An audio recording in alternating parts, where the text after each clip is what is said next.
my living room, one of the Pilates teachers at Move It Studio, and this is the first of a series of foundational or fundamental little snippets of exercises that I'm going to post up here for you to maybe enhance your practice or just to get a little extra movement back in your day. And if you're like me and you're spending a lot more time at the screen versus being out and moving, I'm with you. It's a real challenge for those of us that really thrive on moving ourselves every day. So I am going to start this series with a little bit of review of some of the breathing that we use in Pilates, and I'm going to set myself up with a TheraBand, but you don't need one, and also something to sit my hips up onto, because I, again, have been doing a little bit more sitting than my body is used to, so I'm feeling a little bit of tightness in the front of my hips. So find something to sit on and grab your TheraBand or a strap, if you have a yoga strap, or anything that might work around your waist here. And the first breath I'm going to review is, my teacher, Kara Reeser, calls this the accordion breath. That's what her teacher called it, Kathy Grant. And it goes by other names. I've heard it called rib cage breath. I've heard it called diaphragmatic breath. So it's not something unique to the Pilates world, but it is definitely a way to stretch yourself from the inside out and create a little bit of movement in the upper part of the body, because often we are in a position where we need to utilize that to get our deepest and fullest breath. What happens with the muscles in between the rib cage, the intercostal muscles, is they can, just like anything, if we stop moving them, they get tight and sticky. So this is a way to reintroduce some movement to those areas of your body. So if you want to use just your hands, you could bring your hands to your rib cage, thumbs to the back part of the ribs and fingertips to the front part. Just check that your shoulders are staying relaxed. And take a slow breath in through your nose, letting your hands move away from each other.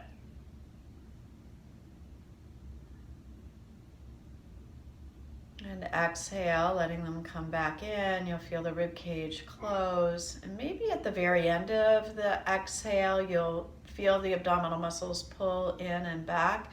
And I don't want you to overdo it, because we're not trying to flex the spine or move the spine. If you think of your spine as this big, strong mast, like on a ship, and the muscles kind of being the rigging and the sails and the parts that move around that mast. So we're going to keep the mast pretty stabilized as we do this.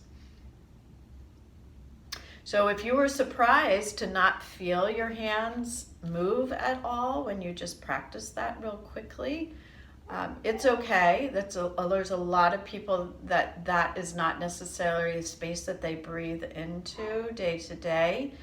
And I know for myself, it took me a lot of practicing when I first started taking Pilates to get a little bit of movement back into those parts of my body. So I'm going to show you how to do that with wrapping a TheraBand around, or any other kind of strap that you might have. Crisscross it in front so that you get a bit of a snugging in. But again, make sure your shoulders and your neck and everything stay relaxed, and head, neck, rib cage, pelvis, all in a nice long straight line here. All right. So just enough tension, not that it's preventing it from moving, but you can feel your rib cage moving out into it. What's actually moving inside when your lungs expand is your diaphragm muscle.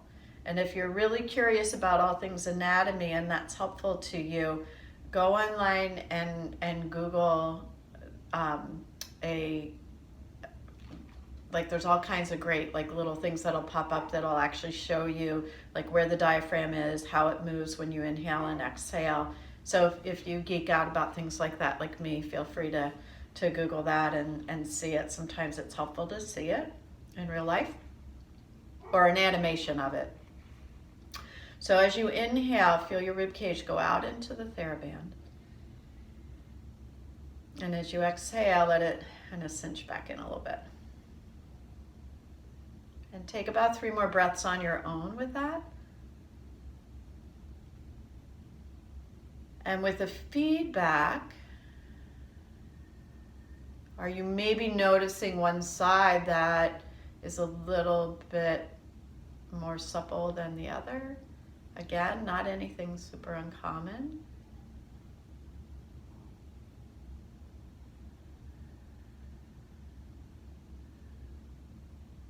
Finish with one more. Just exploring that. Some of the things that can happen when you're first starting to learn that breath, if it feels like the breath is a little bit too shallow, is, you know, kind of lifting your chest and your shoulders versus expanding wide, feeling a lot of movement in your belly. I'm not saying it doesn't move at all, because when the contents gets pushed down, your belly has to move somewhere. There's going to be pressure someplace else. So there is a little bit of movement of the belly out and in as you breathe. It's just not really pushing out and being the only thing that moves.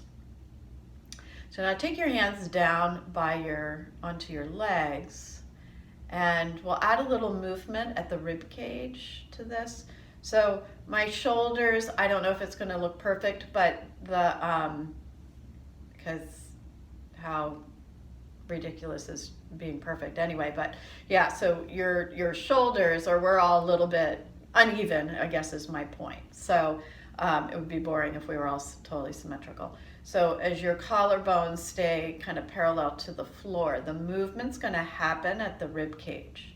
So any of you, anybody that ever jazz danced or took jazzercise class and used this as a warm-up, right, knows how to move the rib cage maybe independently of the lower body, and also not moving the rib cage into a side, you know, by side bending your spine, but just doing what I call a typewriter shift. So dating myself, but back in the day when typewriters did that. And then bring your hands down by your side, and you're going to take the same accordion breath. Inhale, expanding your ribs. Hold that and shift a little bit to your right, trying to keep things on the level. Come back into center, and then exhale fully. Take a nice deep breath in. Shift a little to the left. Back into center, and exhale. If your breath is shorter, that's fine. Don't hold your breath at any time. Inhale, widen your ribs like a cylinder. Like feel your side ribs, your back. Shift to the right. Come back into center and release it. One more breath. Inhale. A little to the left. Come back into center and release. Keep your hands right there at your legs. Mine are kind of right forward onto your knees. I know they're out of the screen. And do a little cat. Lift your collarbones up. Lower belly tucks in. Back and forth a few more times. Just immobilize your spine now.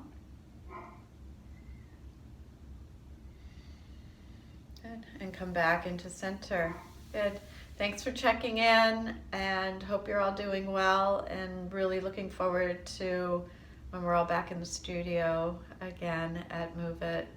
And reach out to us if there's anything that you're really needing or looking for as far as support through Zoom or our Instagram posts that might help you kind of get through this period and keep moving.